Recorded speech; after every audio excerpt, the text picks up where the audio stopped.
Yo, what up, y'all? It's your boy Dollarz. It's another day, another Gotham Knights video. This time I'm gonna be checking out the official Batman family behind the scenes. So I guess it's self-explanatory. It's gonna be a behind the scenes of the interactions of the Bat family, Barbara, Nightwing, Tim. I think this version of Robin is Tim Drake version. It's not Damian, right?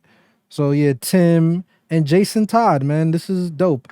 I hope we get this in the freaking movies one day. I've been waiting for them to introduce a Nightwing, Batgirl. Well, the Batgirl movie got canceled. Good. Cause I'm gonna be honest, I'm Spanish, Puerto Rican. I don't want a Latina Batgirl, bro. I don't want a Latina Supergirl either, bro. You feel me? Like, I don't like when they do that shit. Keep the characters the way they are in the comics. That's just my opinion. But let's check this one out. I mean, I still would have seen the movie, but There is no Gotham Knights without Batman family. The fans trust us to be true to the universe. They also want to be surprised. so we got a girl with purple hair, a girl with orange and black hair. Really, everything is new.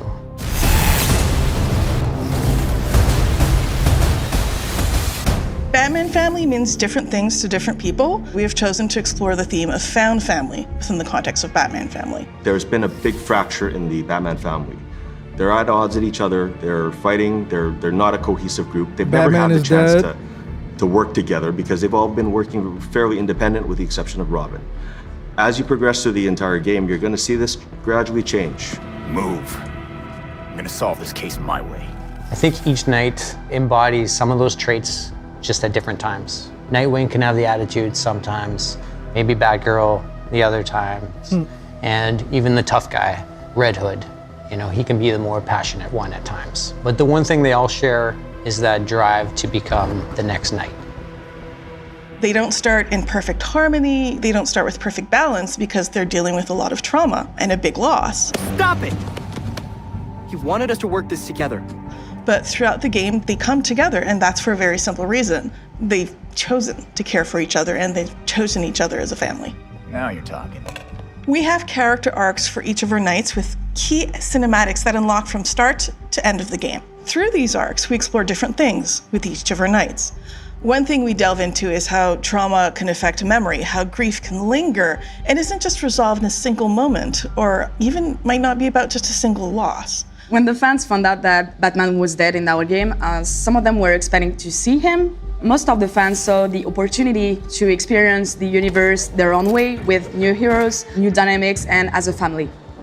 We've known the Knights as superheroes with their masks, but I'll tell you what, though, this is a big risk to make a Batman game or a Batman themed game without Batman, bro. One of the arguably biggest comic book heroes of all time. Like, it would be hard. Yo, imagine pitching this to your boss. Yo, we want to make a game that's set in Gotham. It's called Gotham Knights, but you can't play as the Dark Knight. You can't play as Batman. You know, like we had 4 amazing Batman games.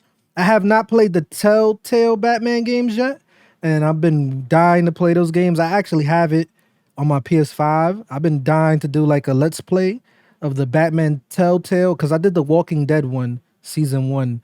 So I really love those games, but yeah, like it's hard to convince your boss, you know, we just want to focus on these characters, but you know, this is a risk and I hope it pays off because I want the game to be good. what was it like to kind of see them behind the mask as humans? When we look at the way each knight was designed, we took a cue from our comic book roots. You know, we did some pretty classic shape language design. For example, Red Hood, blocky, square, tank-like. Batgirl is more symmetrical, Slender. and balanced. Robin, lower, lighter, Faster, stealthy, and Nightwing, all around. agile, angular, sharp. By having that kind of shape language, it not only helps us develop the way the characters look, but it also goes on to support how the characters move in animation. The team put a lot of You know what would be interesting if they actually make this into a comic book series, like this idea of a Batman story without Batman and it's just focused on the Gotham Knights. You know, that would be dope. Effort in making every character really special with emotional ways to react to situations. Every character has its own path.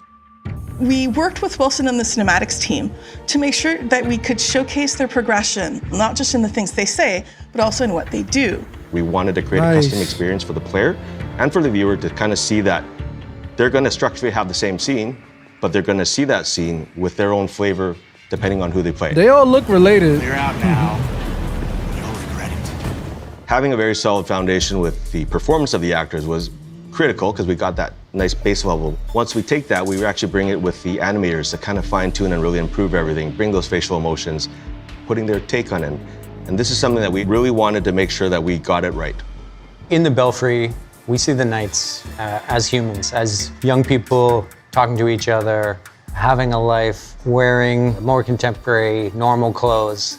And that's a big contrast to how they look as Knights. Belfry Clock Tower is actually where the four of them establish their base of operations, which is essentially their version of the Batcave. The clock tower is really Batgirl's like her hideout, but I guess they're gonna use it for all of them. I mean, why not? I would like to see the Batcave in this at least. This place is quite remarkable. Alfred? It's certainly brighter than the Batcave. Alfred is literally the glue of the Batman family. He's a the freaking confidant, heart, someone bro. they can rely on, and someone with whom grief is shared and understood. He's like their I'll father, always bro. be here when you need me, Master Richard.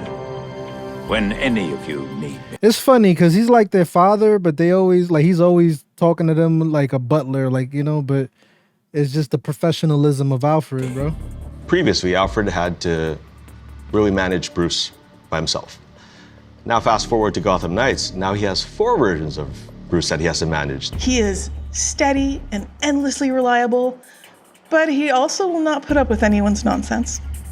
Alfred's fatherly, he's tough, he's caring, he's stoic. But he has a lot of wisdom We too. took a pretty old school approach, iterating on sketches and sculpts until we found something that really resonated with us emotionally. When you have the four I like his heroes there design. together with Alfred, kind of figuring out the space, we've actually managed to pack in, I think, My favorite Alfred always been the animated cartoon Alfred. Like that version of Batman is just my favorite version regardless. But I've always wanted them to translate the animated Batman series into a movie. That just perfect. To me, Ben Affleck, he looks like the animated cartoon version the most. So that's why he's one of my favorites. And he's also like very comic book accurate. If you ever read The Dark Knight Returns, and I think The Dark Knight Strikes Again, that's a Frank Miller comic. And, it's basically about a story of Batman being retired for like 20 years and the crime has gotten so bad and then he finally comes back, which The Dark Knight Rises actually used some of that story. But the Ben Affleck version actually is that version with the bat suit and the armored suit. I think almost 40 cinematics in that little space. But each tell a very different story and a very different perspective of how they live together as a group. Every time Bruce came home, I patched him up. Yes, you did. Sewed him Just up, as I now do for you. set his It was bones. important that our players would be able to relate to these characters on a very basic human level, and that's what we wanted to showcase with our Belfry moments. Not just in the cinematics that happen there, but also in the environment, in the ambient conversations, even in the props you find through the Belfry. Nice. There has been so much love put by our entire I team want in that this game. plushie, bro. So much effort and dedication. I really hope it shines through and it provides an amazing experience. I really hope fans and players appreciate the variety of looks they can have for their Knight. I hope they find one that resonates with them and it kind of becomes their favorite. I like the samurai look, bro.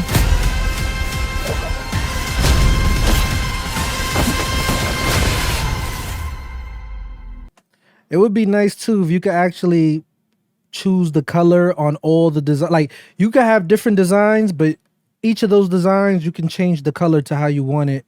And I want to go with a more like samurai type version. I think that would be fire. But I mean, listen, man, if they keep giving us more videos, I'll keep checking them out. But at this point, you already know how I feel about the game. I'm excited to get this game. I hope they give us some more Suicide Squad details and news, because I haven't heard nothing about that game yet. They gave us like a little teaser trailer, but they haven't really been saying nothing about that game, and I want that game. That's a Rocksteady game. But yeah, man, For those of you that watch these videos, I appreciate you. You know, thank you for the views. And, you know, if you hit the like button too, if you don't, it's cool. As long as you watch the videos that make me happy. And if you've been watching and you haven't subscribed yet, please subscribe. All right. It's your boy Dollarz. I'm a holla. I'm out of here.